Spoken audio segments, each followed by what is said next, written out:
Halo semuanya, dalam bab 5 ini kita akan bahas tentang sistem manajemen basis data, keamanan komputer, etika dan privacy. Lanjut, yuk kita mulai. Nah, yang pertama sistem manajemen basis data atau SMBD adalah sistem atau perangkat lunak yang dirancang untuk mengelola dan mengaplikasikan basis data secara efisien. Contoh yang populer nih, pasti ada yang tahu, yaitu MySQL atau MySQL. Lalu ada Oracle, SQL Server, dan MS Access. Tujuan utama dari materi ini sebenarnya agar kita sebagai mahasiswa mampu memahami konsep dasar teknologi informasi, khususnya dalam manajemen data, keamanan, dan penggunaan teknologi secara etis.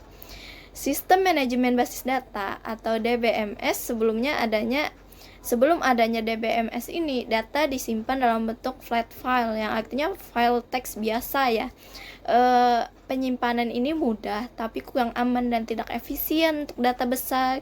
DBMS hadir sebagai solusi untuk menyimpan, mengelola, dan memanipulasi data dalam jumlah besar.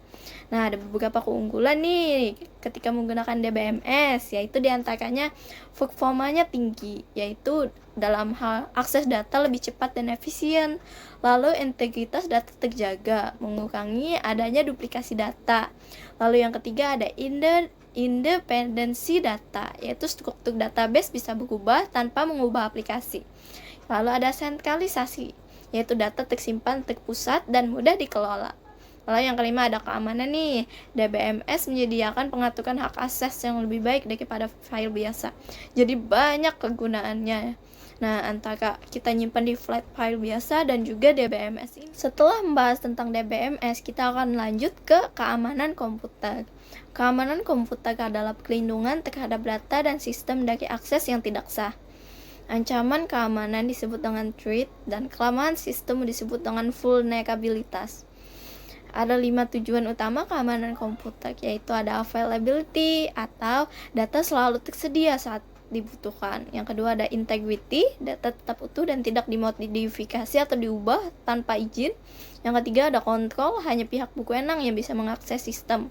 Yang keempat ada audit, ada jejak yang dapat ditelusuri untuk setiap aktivitas. Yang kelima ada confidentiality, menjaga kerahasiaan data dari pihak tak berwenang. Nah, strategi keamanan meliputi dalam hal membatasi akses fisik, pengamanan sistem operasi, dan pengujian program.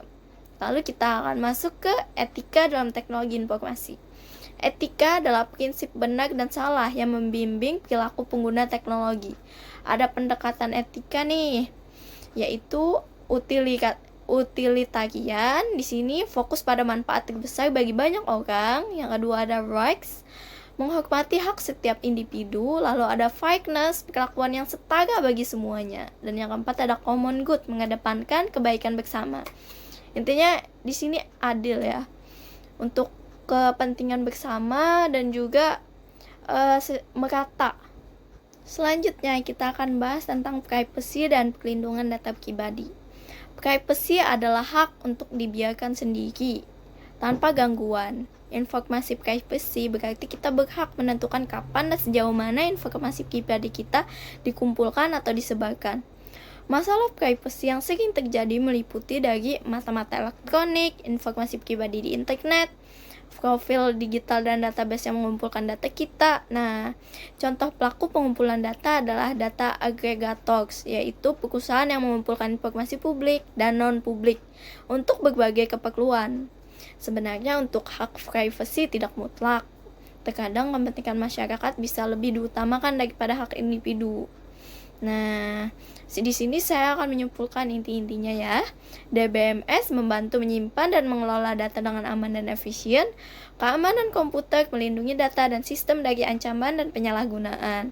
Etika teknologi membimbing kita agar bertindak benar dan adil. Privacy adalah hak penting yang harus dijaga tetapi tetap seimbang dengan kepentingan umum. Terima kasih sudah menyimak video ini. Semoga materi ini bermanfaat dan sampai jumpa di bab selanjutnya.